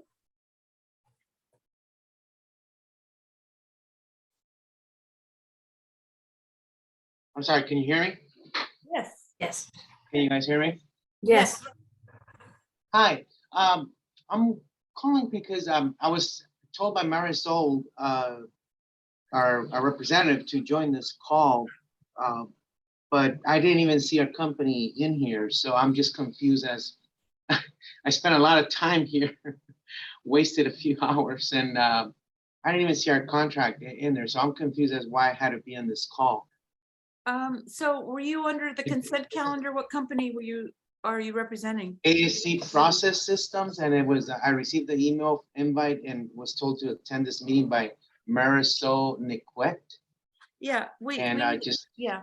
So thanks for attending. Yeah, ASC actually was under our consent calendar, and we approved that as a bulk. So Marisol should Marisol should have told you that. If the reason that you may have been on the call was if there was any questions regarding your proposal. oh, she wasn't clear on that, so. Yeah. All right, well, it was interesting, so at least it was good to be on it, so. So Well, really, I get it. That's good. It wasn't a waste. waste of time. Yeah, no waste of time. So that's good. No, it was interesting experience for me. So I just got to number 37 and my HR person's like, where are we? I said, I have no idea. Yeah, no, we heard you as a group in the very beginning. If you heard us, that we actually approved the consent calendar. There probably was about 20 proposals under that. We actually approved them as a bulk. If there's any questions regarding your proposal, we would have pulled it, like we pulled one other one today. Gotcha. And then you would have had to. I wish I would have known that. Yeah. Well, thank you all, and congratulations on you guys' retirement. Okay, well, Thank you. Thank you All very right. much. Thanks. So, Bye. any other comments from the public? No, that was it. I was just concerned, like, well, I didn't know about the bulk thing. It wasn't explained properly, so I'll pull Marisol's ears. She's a good person, so I have a good relationship with her, so she's been fabulous with us, But it could have been pulled, so you're good to be on the call, because if it was pulled and you weren't here, then it might have been something that we may have moved forward. Just another day, Gotcha. so. Okay. Okay. All right, on the side of caution, so thank you. Thank you. All right, thank you. Bye. So any other hands raised? No other hands raised at this time, Madam Chair. Okay, no other public comment. Well, very good. Well, I want to wish everyone a very happy holidays and be safe. I know there's some cold weather coming, and but I appreciate everyone's comments regarding Gloria and ours retirement, resignation, or whatever you want to call it. But again, we'll be here in January for an in-person meeting. And so hopefully we'll be able to see everyone in person at that point, at that time. So thanks again. So with that, I'd like to have a motion to adjourn the meeting, please. Motion to adjourn and happy holidays. Second, Rick. And we got a first and a second. All in favor, say aye. Aye. Those opposed, say no. Okay, meeting adjourned. And again, happy holidays, everyone. Happy holidays, everybody. Happy holidays. Thank you. Happy holidays.